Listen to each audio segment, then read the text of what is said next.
मैं बार बार कह रहा हूं, इंडिगो के खिलाफ क्रिमिनल नेग्लिजेंस का मामला चलना चाहिए और डीजीसीए से जैसी संस्था की आवश्यकता है क्या, इस पर भी विचार होना चाहिए। क्या कोई यात्री अगर थोड़ा सा डिले हो जाए पहुंचने में, तो क्या संभव है कि उसको फ्लाइट अलग से दे दी जाएगी, और उसकी वजह से अगर पूरा का पूरा उसका जो भी काम रहा हो, जहां वो जा रहा हो, वो सब डिले हो जाए, तो उसकी भरपाई कौन करेगा? या उसकी भरपाई कोई नहीं करेगा? ये बनाना रिपब्लिक बना दिया है क्या? कोई मतलब किसी को कोई चिंता नहीं। और मैं फिर कह रहा हूं, सरकार को ये ब्लैकमेल किया गया है। अगर सरकार इस बात को नहीं समझ पा रही या सोच रही कि चलो ठीक है भाई, इंडिगो के पास 64-65% या 61% कितना हिस्सा है, हम क्या करें, तो भाई फिर तो वही होगा। और देखिए, हमने इस देश में एयर इंडिया को बर्बाद होते देखा। सरकारी होकर उसमें ऐश आराम, उपभोग की हद वो करते देखा, प्राइवेट हाथों में आते देखा, प्राइवेट से ही सरकारी हुई थी। और मुझे इसमें कोई दिक्कत नहीं थी प्राइवेट हो जाए। स्पाइस जेट कबाड़ा सेवा देती है, गो एयर भी बहुत नहीं चल पाई। इंडिगो की ऑन टाइम परफॉर्मेंस थी, इंडिगो बहुत शानदार तरीके से काम कर रही थी, और मैं सच कहूं तो इंडिगो के साथ ये अच्छा था, बड़ी तेजी में वो सर्विस करते थे, सब कुछ ठीक था।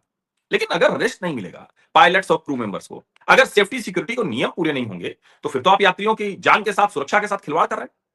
क्या है ultimate goal? Passenger amenity and passenger security, safety. तो सेफ्टी के बाद ही नहीं एमिनिटी, वरना एमिनिटी आप दे रहे हो, सेफ्टी नहीं है। जो अहमदाबाद में हुआ, बोइंग जाके धाड़ से गिर गया, मर गए सबके सब लोग, कोई आज तक उसका जवाबदेह नहीं ठहराया जा सका। ना सरकार में, ना एयर इंडिया में, ना एयरपोर्ट अथॉरिटी में, ना एटीसी में, कोई नहीं। ऐसा कैसे हो सकता है भाई? ये कैसे हो सकता है? और अगर ये हो रहा है तो ये चिंता की बात।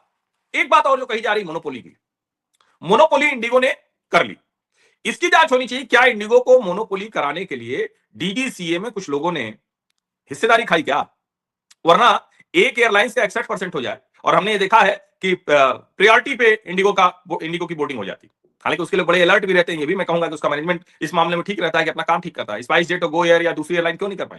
अभी मोटा मोटा 3 एयरलाइंस बस हैं, क्योंकि एयर इंडिया बिक गई टाटा को, टाटा के पास ही विस्तारा थी, तो एयर इंडिया ही रह गई, विस्तारा और एयर इंडिया मिला के। इंडिगो सबसे बड़ी है ही है, एयर इंडिया के पास कुछ मेरे ख्याल से 24-25% है। उसके बाद बचती है आकाशा। आकाशा अभी बहुत छोटी एयरलाइन से शुरू कर रही।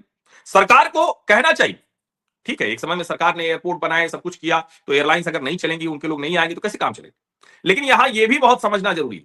और अगर ऐसी स्थिति लगे तो ये दबाव भी बनाना चाहिए कि अगर आप ये करेंगे तो हम टोटल इसको गवर्नमेंट कर देंगे।